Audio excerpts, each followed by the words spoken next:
इबारत है कुदरत का अनमोल तोहफा, ये ममता का सागर, मोहब्बत का दरिया है। हर नस्ल हर देश पर कर्ज इसका बनाया गया, त्याग को फर्ज इसका। मगर इसकी दुनिया ने कीमत न जानी, मगर इसकी दुनिया ने कीमत न जानी। अजब दास्तां है, अजब है कहानी।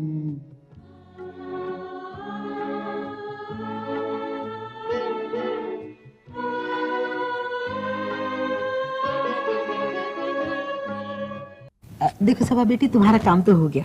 अब तुम ऐसा करो, गाड़ी में जाकर बैठो। मैं विनोद साहब का शुक्रिया अदा करके अभी आती हूँ। जी आदाब।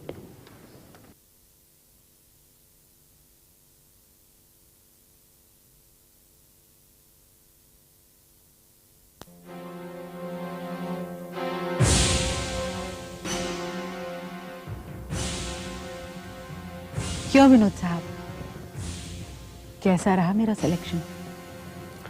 गजब का सिलेक्शन है तुम्हारा नम्रता, गजब की जोहरी हो तुम। जिस हीरो को तुम यहाँ लेकर आई थी उसे देखा तो तबीयत खुश हो गई। मगर अभी इसे आश्रम की ट्रेनिंग की जरूरत है। एकदम से तो समझा नहीं सकते, धीरे धीरे समझाना पड़ेगा। नहीं नम्रता, मुझसे और बर्दाश्त नहीं होगा। विनोद साहब, ये लड़की जरूरतमंद है और अगर इसकी जरूरतें पूरी हो गई तो सच कहती हूँ गुलाम बन जाएगी आपकी। नम्रता, उसकी जरूरतों को पूरा करने के लिए मैं उसका गुलाम भी बन सकता हूँ। जानती हूँ, इस काम में तो आप माहिर हैं। नम्रता, तुम भी बड़ी कातिल चीज हो। तुम्हारी छुरी के नीचे पता नहीं कितने मासूम परिंदे कत्ल हुए हैं जिन्हें पता भी ना चला हो। विनोद साहब, पापी पेट के लिए बहुत कुछ करना पड़ता है। हाँ नम्रता, ये पेट भी बड़ा शैतान है, कभी भरता ही नहीं। ठीक कहते हैं। बहुत बहुत शुक्रिया। अच्छा, अब मैं चलती हूँ, वो बेचारी बाहर खड़ी मेरा इंतजार कर रही होगी। नम्रता, वो तुम्हारा इंतजार कर रही है और मैं उसका।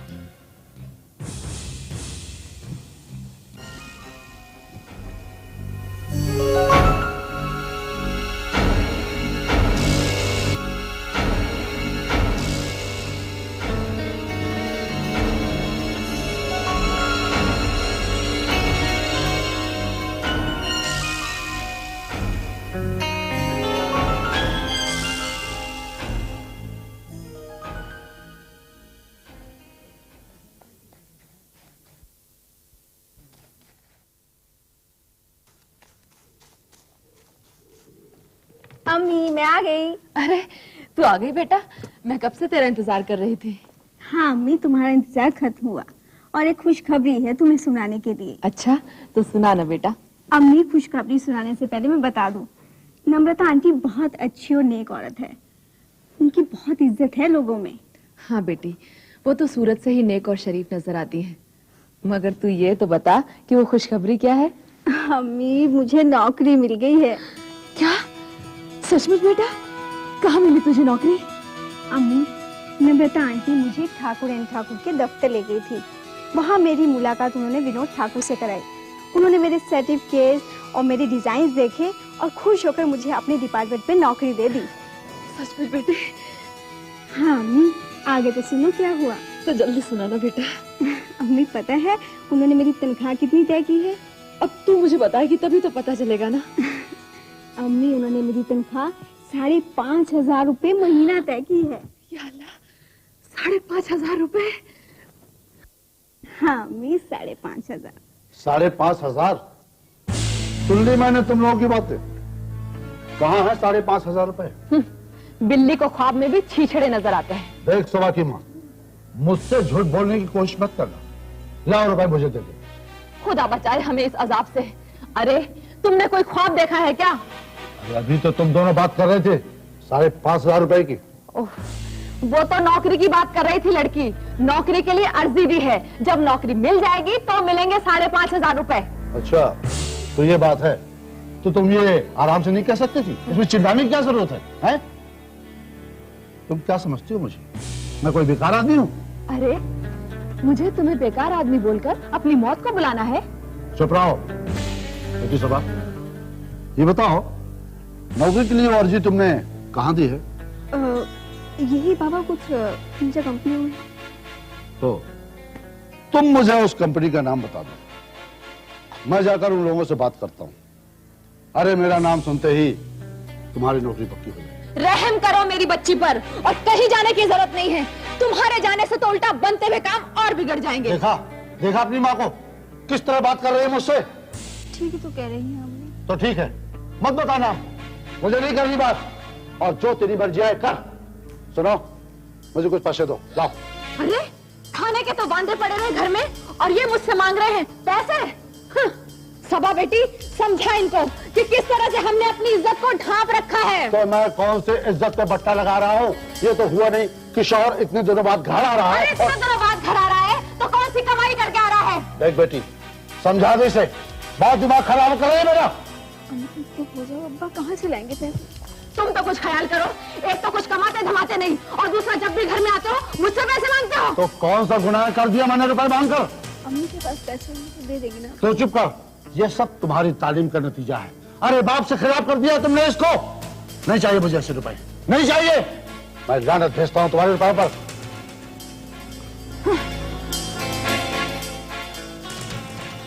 सबा बेटी, इन्हें तो पता चल ही जाएगा कि तुम कहाँ नौकरी कर रही हो, और फिर ये पहुंच जाएंगे वहां पर, और फिर तुझसे मांगेंगे पैसे। लेकिन मैं नहीं चाहती बेटी कि ये तेरी कमाई को हाथ भी लगाएं। अम्मी, क्या नाना नानी को नहीं पता था कि अब्बा कैसे हैं? जब मेरी शादी हुई थी ना इनसे बेटी, तभी ऐसे नहीं थे। तब ये ऐसे नहीं थे, तो अब कैसे हो गए हैं ये ऐसे? क्या बताऊं बेटी, इनकी एक बहन थी फरीदा, अपनी बहन से बहुत प्यार करते थे। एक दिन वो अचानक बिना कुछ बताए घर से गायब हो गई। बस उसी दिन से इनके दिमाग पे बुरा असर पड़ा। दिन रात शराब पीने लगे, नौकरी चली गई। उसके बाद ये कभी नहीं सुधरे। पहले ये रशीद मास्टर हुआ करते थे, और अब बन गए रशीद लफड़ा। अब्बा की बहन यानी हमारी फूफी कहाँ गायब हो गई वो गलत हाथों में पड़ गई बेटी। अपनी जिंदगी बर्बाद कर ली उसने। सच तो यह है कि अब वो किसी शरीफ घर में रहने के लायक ही नहीं रही। हम तो अपनी इज्जत के खौफ से उसका जिक्र तक करते हुए डरते हैं।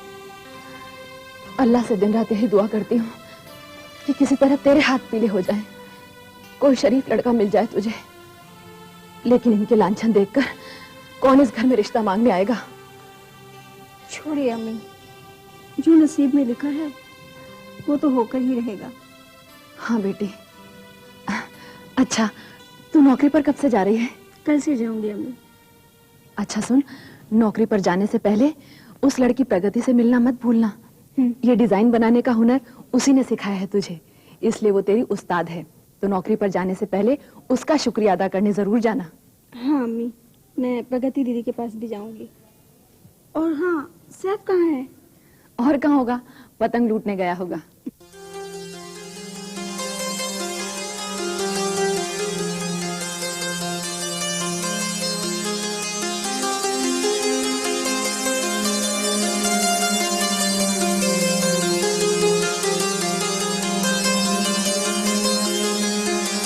पतंग कट गई। ओ मेरी पतंग है।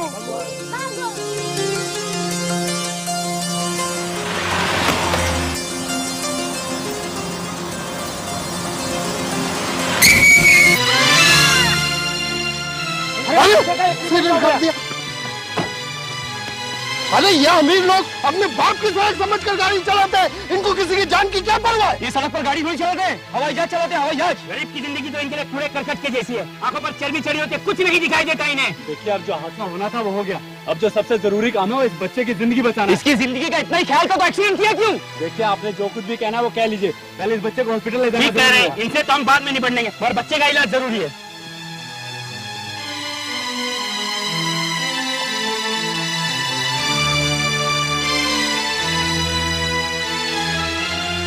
देखिए मैं एक डॉक्टर हूँ, डीएन नगर में रहता हूँ, वहाँ मेरी डिस्पेंसरी है बारवे रोड पर। अगर आप इस बच्चे के माँ बाप को जानते हैं तो प्लीज उसे इत्तला कर दीजिए प्लीज।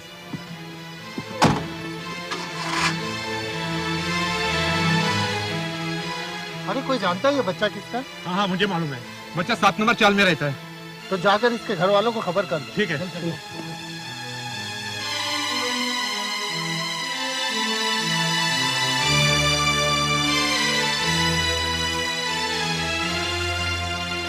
इसे क्या हुआ है डॉक्टर साहब?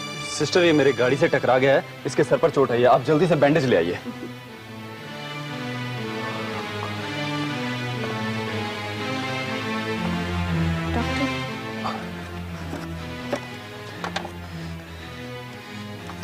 डॉक्टर साहब जख्म तो ज्यादा गहरा नहीं है, फिर ये बेहोश कैसे हो गया?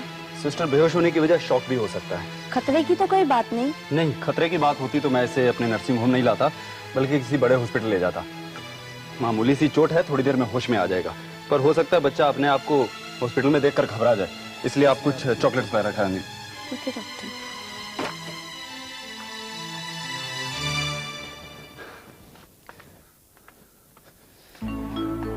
अंकल मेरे को चॉकलेट मिलेगी? हाँ बेटा, आपको चॉकलेट्स मिलेंगी। अंकल मुझे इधर कौन लाया? बेटा आप हमारी गाड़ी से टकरा गए थे ना, इसलिए हम आपको यहाँ लाए। अंकल गलती तो मेरी थी, मैं बिना देख के भाग रहा था। बेटा गलती चाहे किसी की भी हो, आपके सर पर चोट आई है ना, इसलिए आपको यहाँ लाए। अंकल मुझे चॉकलेट मिलेगी ना? नर्स,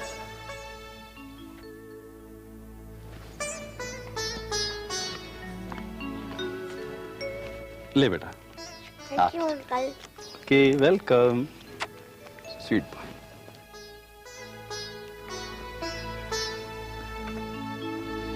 आपका नाम क्या है बेटा?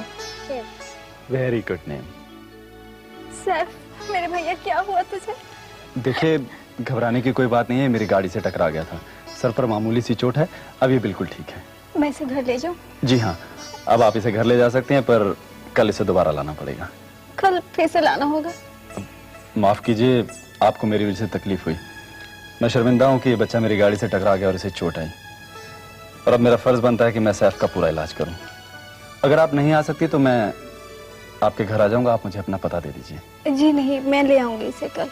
अंकल मेरे को कल वापस चॉकलेट मिलेगी ना? हाँ बेटा, आपको और भी चॉकलेट मिलेगी। खुदा हाफिज डॉक्टर साहब। खुदा हाफिज।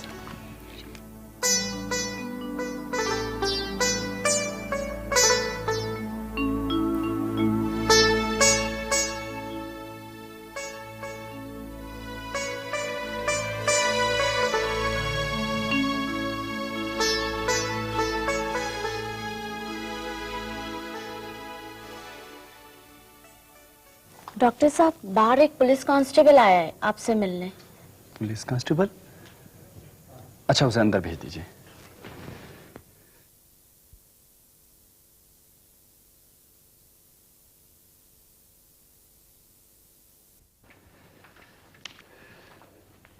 साहब, यारी रोड पे 7 तारीख को बैग छीनने और मारपीट का जो वाकया हुआ था, उस बैग छीनने वाले को हमने पकड़ लिया है।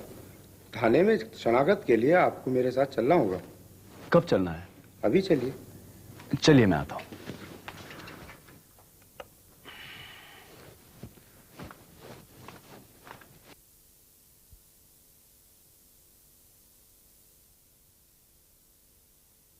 सर डॉक्टर साहब आइए। डॉक्टर साहब। Hello inspector. माफ करना हमने आपको तकलीफ दी है। जी ऐसी कोई बात नहीं। 7 तारीख को एक औरत के हाथ से बैग छीना था एक आदमी ने। हाँ मैंने उसे देखा था। हमने उसे गिरफ्तार कर लिया है, आपको उसे शनाख्त करना है। चलिए, कहाँ चलना है? आइए।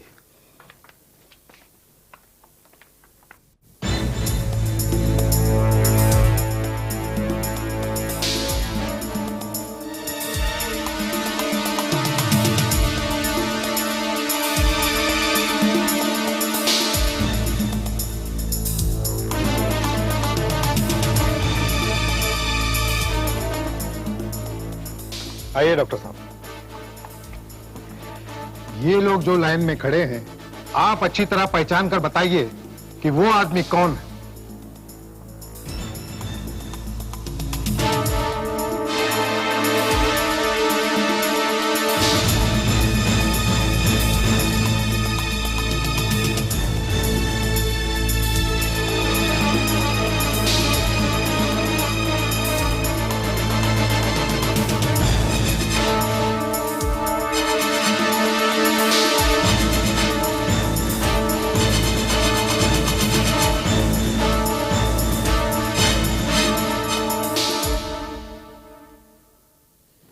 इंस्पेक्टर साहब, यही है वो आदमी।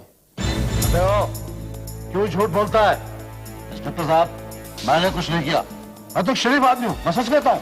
हाँ, मैं जानता हूँ तो कितना शरीफ आदमी है। और बात, गिरफ्तार कर लो इसे और ओरा को जाने दो। तूने मुझे फंसा कर ठीक नहीं किया, याद रखना। इसका बदला मैं लेकर रहूंगा। जिस दिन मैं लेकर ना फोड़ के रख दूंगा, फोड़ के रख दूंगा तुझे। लेकर से रशीद जफर नाम है मेरा।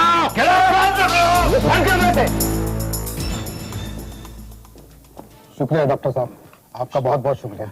शुक्रिया कैसा, मैंने तो एक नागरिक का फर्ज निभाया है। आइए, मैं आपको आपकी गाड़ी तक पहुंचा दूं। शुक्रिया। Good morning sir. Good morning Manali. क्या बात है विनोद साहब, आप 2-3 दिन से कुछ बदले बदले से नजर आ रहे हैं।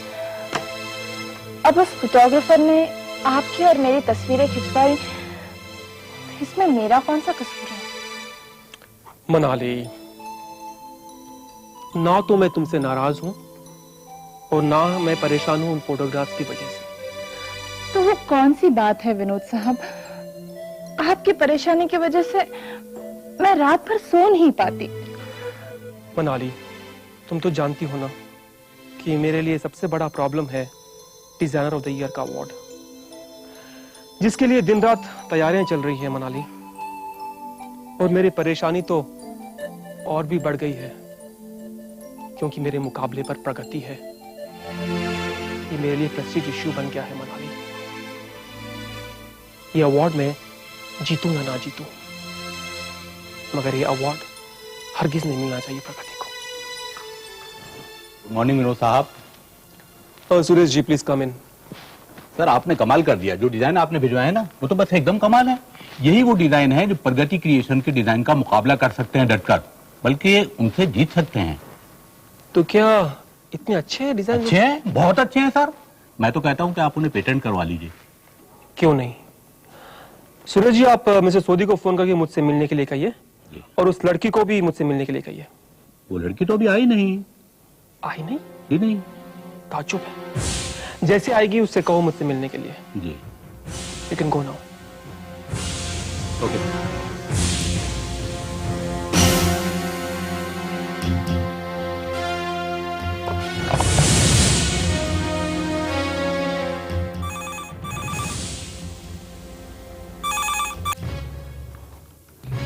हेलो।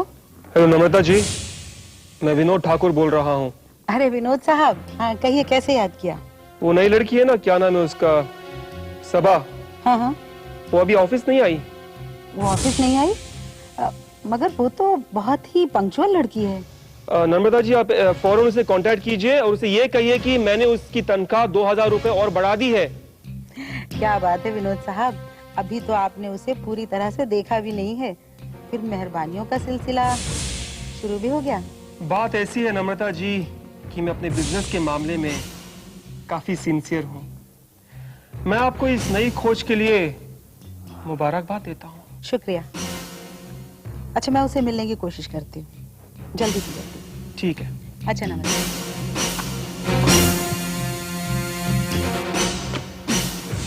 ये नई लड़की?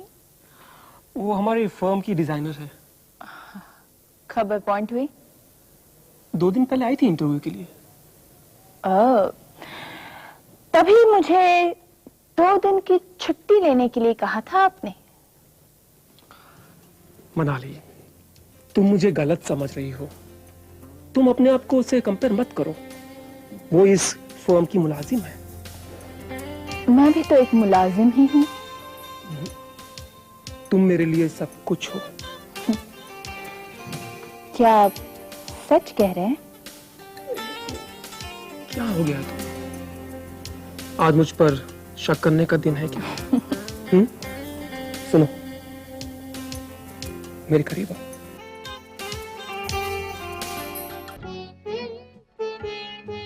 है दुनिया में इंसाफ की ये निशानी, अजब दास्तां है, अजब है कहानी।